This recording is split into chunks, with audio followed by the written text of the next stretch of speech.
విపాసన అని చెప్పేసి ఒకటి అవును. ఏంటి అసలు దానికి విపర్శన అని ఒక బుద్ధుడు చెప్పిందండి 2600 years ముందు ఆయన ఓన్గా తెలుసుకున్నాడు ఈ విషయాన్ని. అంటే అందరూ దుఃఖంతో ఉన్నారు, ఈ దుఃఖం నుంచి ఎలా విముక్తి పొందాలి అని ఆయన అంటే చూశాడు కదా. అందరూ రోగంతో చనిపోతున్నారు, ఏజ్ అయిపోతుంది, ఎవరు శాశ్వతంగా లేరు, ఆ పెయిన్ ఉంది, ఆ పెయిన్ ఉండకుండా ఎలా బ్రతకాలి, ఎందుకు శాశ్వతంగా లేని జీవితం గురించి ఆయన వైరాగ్యం తీసుకొని ఫ్యామిలీని వదిలేసి వెళ్ళి ఆయన ఎన్నో ఇయర్స్ దీని కింద బోధి చెట్టు కింద కూర్చొని బుద్ధుడు అయ్యాడు అనమాట. సో ఆయన తెలుసుకున్న ఒక ఇది ఏంటంటే ఒక 500 years వరకు ఇండియాలో పాటించారు. దాని తర్వాత అది కనుమరుగైపోయింది. అంటే రకరకాల దాంట్లో ఇన్వాల్వ్ అయిపోయి విపర్శన అనేది వెళ్ళిపోయింది. అది వీళ్ళు ఏం చేశారు, బర్మాలో మాత్రం కొన్ని చోట్ల, శ్రీలంక, బర్మాలో కొన్ని చోట్ల మాత్రం ఉంది ఇప్పటికి విపర్శన. వాళ్ళు దాన్ని కాపాడుకుంటూ వచ్చారు. అంటే ఆ ఒరిజినాలిటీ ఏదైతే ఉందో విపర్శన మెడిటేషన్ దాన్ని కాపాడుకుంటూ వచ్చారు. దాన్ని ఎస్ఎన్ గోయంకా గారు అనేది ఆయన 50 years బ్యాక్ అని యాక్చువల్లీ ఇండియాలోనే వాళ్ళ ఫ్యామిలీతో ఉండేవాళ్ళు. బిజినెస్ పరంగా ఆయన ఉంటూ ఆయనకి ఏదో మైగ్రేన్ వర్క్ వచ్చినప్పుడు ఆయన అక్కడికి వెళ్ళి నేర్చుకున్నారు. అది నేర్చుకున్నప్పుడు ఇండియాకి ఏదో అనుకోకుండా వాళ్ళ ఫ్యామిలీ పేరెంట్స్ కోసం వచ్చినప్పుడు ఒక 2-3 అడిగితే వాళ్ళకి చేస్తే వాళ్ళు చాలా బెనిఫిట్స్ పొంది ప్లీజ్ ఇదంతా చేయండి, ఇండియాలో కూడా కావాలి, ఇది వెళ్ళిపోయింది ఇక్కడి నుంచి అన్నప్పుడు ఆయన దాన్ని 50 years బ్యాక్ నుంచి ఆయన మొత్తం ముందు స్టార్ట్ చేశారు. స్టార్ట్ చేసినప్పుడు ఒక సెంటర్ స్టార్ట్ చేసి ఆయన ఒకటే అనుకున్నారు, ఇది డబ్బు తీసుకోకూడదు. ఎందుకంటే బుద్ధుడు ఒక విషయాన్ని డబ్బులు నిస్వార్థంగా ఇచ్చాడు ప్రపంచానికి. సో నేను ఇప్పుడు డబ్బు తీసుకుంటే అది ఒక బిజినెస్లా అయిపోతుంది. సో అది డబ్బు తీసుకోకుండా మనం స్టార్ట్ చేద్దాం. ఎవరికి అది ఫలితం పొందితే డబ్బు ఉన్న వాళ్ళు డబ్బు డొనేషన్స్ ఇస్తే అలా చేద్దామని ఒక సెంటర్ స్టార్ట్ చేస్తే ఈరోజు ప్రపంచం మొత్తం నాకు తెలిసి 220 centers ఉన్నాయండి విపర్శన ఫ్రీగా. ఈ విషయం నాకు ఇప్పుడు దాకా తెలియదు, చాలా మందికి తెలియదు. నేను అడిగాను కూడా వాళ్ళని అక్కడ సెంటర్లో వెళ్ళినప్పుడు, ఎందుకు ఇది పబ్లిసిటీ అవ్వలేదంటే నేను పబ్లిసిటీ కోసం చేయలేదు, ఇది చాలా టఫ్ అండి. కొంచెం టఫ్ అంటే మరీ టఫ్ ఏం కాదు, దృఢ సంకల్పం ఉంటే చేసేయచ్చు. సో వాళ్ళు అది ఇష్టపడి వాళ్ళుగా రావాలి. సో వాళ్ళు ఇష్టపడి అంటే విపర్శన అది మేము ఫోర్స్గా మిమ్మల్ని చేయమంటే మీరు చేయలేరండి. మీరు బుక్స్ చదవచ్చు, మెడిటేషన్ వినొచ్చు, దానివల్ల విపర్శన రాదు. మీరు యథాభూత దర్శనం అంటారు, అంటే మీరు ఫీల్ అవ్వాలి లోపల, అది ఫీల్ అయినప్పుడే మీరు చేయగలరు. సో అందుకని అలా వచ్చిందనమాట. సో ఇది ఆయన తీసుకొచ్చి ఇలా పెట్టడంతో ఆ డొనేషన్స్తో ఇన్ని సెంటర్స్ వచ్చాయి. చాలామంది స్టార్స్ వెళ్తున్నారండి, పేర్లు చెప్పకూడదు కానీ మన తెలుగు ఇండస్ట్రీలోనే చాలా పెద్ద స్టార్స్ అంతా విపర్శనకు వెళ్ళి చేశారు. బట్ ఎందుకో బయటకు ఎవరు చెప్పలేదు. బట్ నాకెందుకో ఇది చెప్పాలి అనిపించింది. సెంటర్స్తో కూడా మాట్లాడినప్పుడు అవునండి ఎవరు చెప్పరు, మేమైతే మీడియాకి అంతా ఎప్పుడు మేము పబ్లిసిటీ చేసుకుంది లేదు, ఎప్పుడు గురూజీ చెప్పింది లేదు అని అంటే ఇది ప్యూర్ అండి, ఇది ఒరిజినల్ అనమాట. విపర్శన బుద్ధుడు చెప్పింది ఏంటంటే ఫస్ట్ ఆఫ్ ఆల్ దీంట్లో ఏ మంత్రము లేదు. ప్రతి ఒక్కరు ఫస్ట్ అడిగే క్వశ్చన్ ఎంత ఫీజు అంటారు. ఫీజు లేదు, ఫ్రీ డొనేషన్ మీ ఇష్టం, వచ్చేటప్పుడు ఇచ్చేసి రావచ్చు. దీంట్లో మన హిందూ ఇది బుద్ధుడు అనగానే హిందూయిజం ఉంటుంది అనుకొని ఓంకారాలు ఉంటాయి, లేకుంటే మంత్రాలు ఉంటాయి, లేకుంటే ఇక్కడ చోటు అన్నీ ఉంటాయి, అవంతా ఏమీ లేదు. ఎవరైనా ముస్లిమ్స్ కానీ క్రిస్టియన్స్ కానీ ఏ మతం ఇలా చేయొచ్చు, దీంట్లో ఎలాంటి మతం అనే కానీ క్యాస్ట్ కానీ ఏమీ లేదు. సో ఎవరైనా వెళ్ళి చేసుకోవచ్చు అనమాట. సో అందుకని దాంట్లో అంటే ఏంటంటే దేవుడు అనేవాడు మనలోనే ఉన్నారండి, దేవుడు బయట లేదు. దేవుడిని సృష్టించిందే మనుషులండి. సో ఇంకా డీప్గా వెళ్ళాలంటే దేవుడిని క్రియేట్ చేసిందే, దేవుడు ఎలా ఉంటాడో ఎవరికి తెలియదు.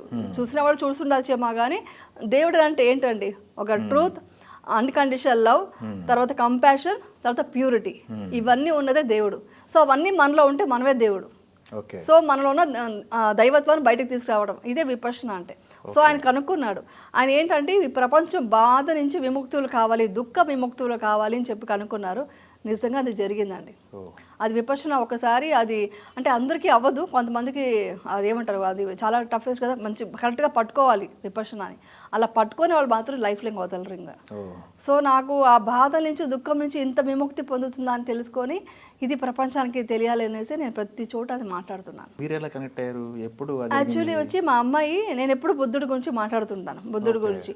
ఈ టాటూ ఉంది కదా, ఈ టాటూ వచ్చి మా అమ్మాయి వేసుకుంది ఫస్ట్. ఇది బుద్ధుడు సంబంధించిన టాటూనే. ఇది లోటస్ అండి, ఇది లోటస్ నిర్వాణ స్థితి అనమాట. ఇదంతా స్ట్రగల్స్ అనమాట. సో ఈ టాటూ వేసుకున్నప్పుడు నేను బుద్ధుడి గురించి చాలా అంటే నేను బుక్స్ చదివేతాను, ఎక్కువ బుక్స్ చదువుతాను, బుక్స్ కానీ యూట్యూబ్లో కూడా నాకు సైకాలజీ అంటే చాలా ఇష్టం. ఓకే. సో అలా తెలుసుకున్నప్పుడు ఎవరు అడిగినా బుద్ధుడికి సంబంధించిన విషయాలే నేను చెప్పేది మా పిల్లలకి. వాళ్ళు చెప్పేవాళ్ళు బయట చెప్తుంటే మా అమ్మాయిని మా ఫ్రెండ్స్ అడిగారు, అంటే నేను బుద్ధుడి గురించి తెలుసు ఇంత చెప్తున్నావు, మరి విపశ్యన తెలుసా అని అడిగారు. మాకు నిజంగా విపశ్యన తెలియదు. అప్పుడు మా అమ్మాయి నేను చేస్తాను మమ్మీ, నేను తెలుసుకుంటాను అని మా అమ్మాయి ఇంట్రెస్ట్గా వెళ్ళింది. సో అది కూడా ఏదో ఒక పూర్వజన్మలో ఒక సోల్ ఉంటేనే వాళ్ళు వెళ్తామంట. నాకు పూర్వజన్మ పునర్జన్మ అనేది నాకు అంతగా అంటే నమ్మకం లేదని, కానీ నేను చూడకుండా ఏది నమ్మను. నాకు ఏది తెలిస్తేనే నమ్ముతాను. అందుకని అంత డీప్ నేను వెళ్ళదలుచుకోలేదు. కానీ మా అమ్మాయికి అయితే తెలుసుకోవాలని వెళ్ళే ఉద్దేశంతో వెళ్ళింది. వెళ్ళి 10 డేస్లో చేయగానే అంటే మార్నింగ్ 6 o'clock నేను అర్లీగా లేవమంటాను కదా, లేవరనమాట. నైట్ లేట్గా పడుకోవడం, ఏదో బుక్స్ చదవడం, దాంతో లేట్ అవ్వడం, మార్నింగ్ లేట్గా లేవడం ఇలా ఉండేది.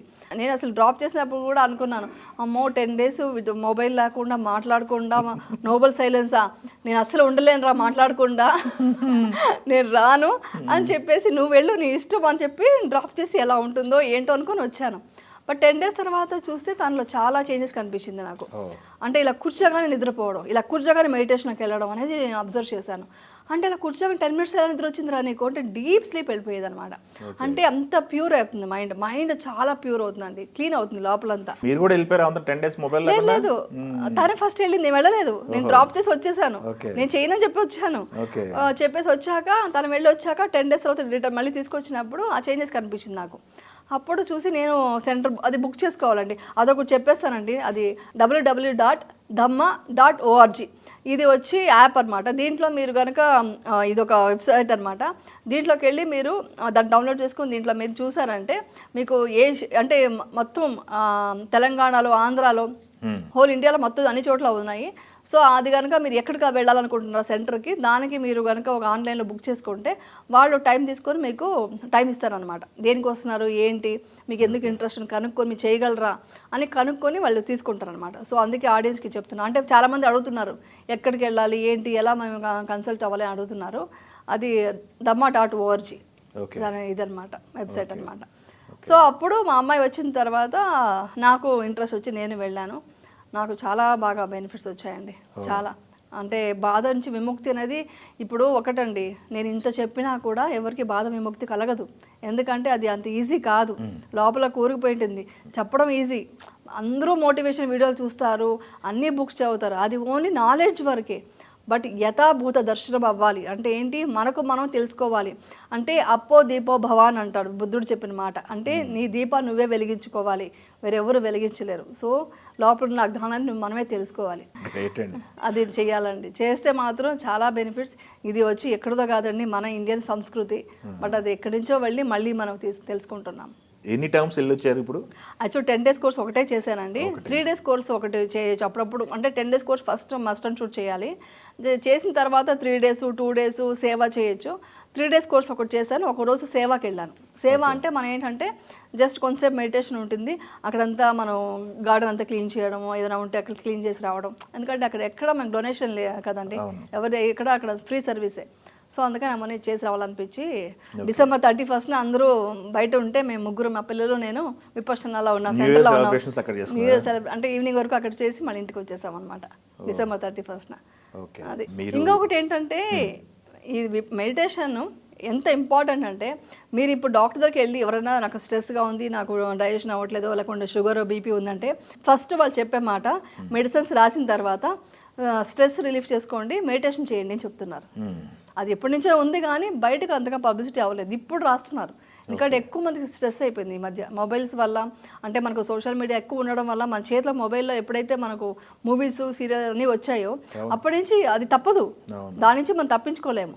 సో మనం దాన్ని కొంచెం బ్రేక్ చేసుకొని ఇలాంటివి చేస్తే స్ట్రెస్ లేకుండా ఉంటుంది, డాక్టర్సే సజెస్ట్ చేస్తున్నారు. మీ లైఫ్ సీక్రెట్ని అలానే మా ఆడియన్స్తో మాతో పంచుకున్నారు అయితే. అవునండి, అందరికీ. అంటే ఇంకొకటి ఏంటంటే విపశ్యన చేసిన తర్వాత ఎవరు వచ్చి దాచుకోరండి, ప్రతి ఒక్కరికి. అంటే ఇప్పుడు నాకు ఎవరో ఫోన్ చేసి దీనికి ఏం చేయాలని అడిగారు అనుకోండి, మామూలుగా ముందు అయింటే అబ్బా ఎందుకు చెప్పాలి, మీరే గూగుల్ చేసుకోండి తెలుసుకోండి అని చెప్పేదాన్ని. ఇప్పుడు అలా కాదు, ఎక్స్ప్లెయిన్ చేస్తున్నాను. అంటే నాలో చేంజ్ నేను చూసింది ఏంటంటే ఆమె ఎక్స్ప్లెయిన్ చేస్తున్నాను, ఏంటి ఇలా చేయండి, ఇలా మేము మంచిది అవ్వాలి. అంటే దాంట్లో ఉన్న సీక్రెట్ ఏంటంటే, మీరు ముందు మెడిటేషన్లో మీరు చాలా ప్యూర్గా ఉండాలంటే ఆ ప్యూర్ మైండ్తో 10 మందికి సాయం చేయాలి. ఓ అది మెయిన్ కాన్సెప్ట్ అనమాట. అది మనకు ఆటోమేటిక్గా అక్కడ చేసిన తర్వాత వస్తుంది అనమాట. ఓకే. సో అందుకనే ఎవరు ఫోన్ చేసినా ఎప్పుడు చేసినా నాకు మొన్న ఒక ఇంటర్వ్యూ చేసిన తర్వాత లాట్ ఆఫ్ కాల్స్ అండి.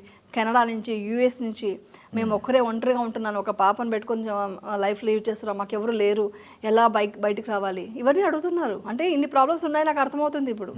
సో చాలామంది చాలా ప్రాబ్లమ్స్ ఫేస్ చేస్తున్నారండి, అంత ఈజీగా లేదు.